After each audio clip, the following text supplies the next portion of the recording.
Hello বন্ধুরা, নতুন একটা ভিডিওতে তোমাদেরকে স্বাগতম। জগদ্ধাত্রী ধারাবাহিকের আজকের পর্বে দেখা যায় যে কৌশিকী রাজনাথ মুখার্জিকে দুর্গা সম্পর্কে অনেক কিছু বলে, যেটা শুনে অবাক হয়ে যায় রাজনাথ মুখার্জি।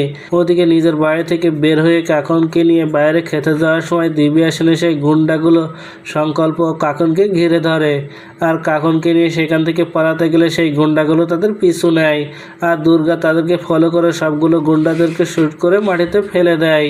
আর তারপর মুখে কাপড় বেঁধে সংকল্প আর কাকনকে গাড়িতে তুলে দিয়ে সেখান থেকে চলে আসে।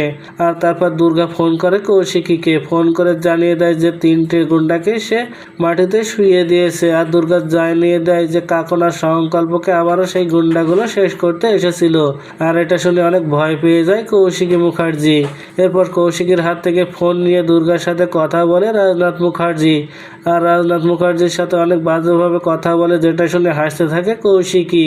এদিকে 3জন গুন্ডাকে শুট করার অপরাধে কাকন আর সংকল্পকে পুলিশ ধরে নিয়ে এসেছে থানায়, আর তাদের সাথে বাজে ব্যবহার করতে থাকে।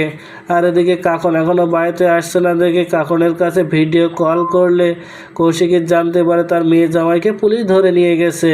তারপর সেখানকার পুলিশ অফিসারের সাথে কথা বলে সেখান থেকে কাকন আর সংকল্পকে ছেড়ে দিতে বললে পুলিশ তাদেরকে ছেড়ে দেয়। তো বন্ধুরা, কি ঘটতে চলেছে গল্পে এবার জানতে হলে আমাদের সাথেই থাকুন। ধন্যবাদ।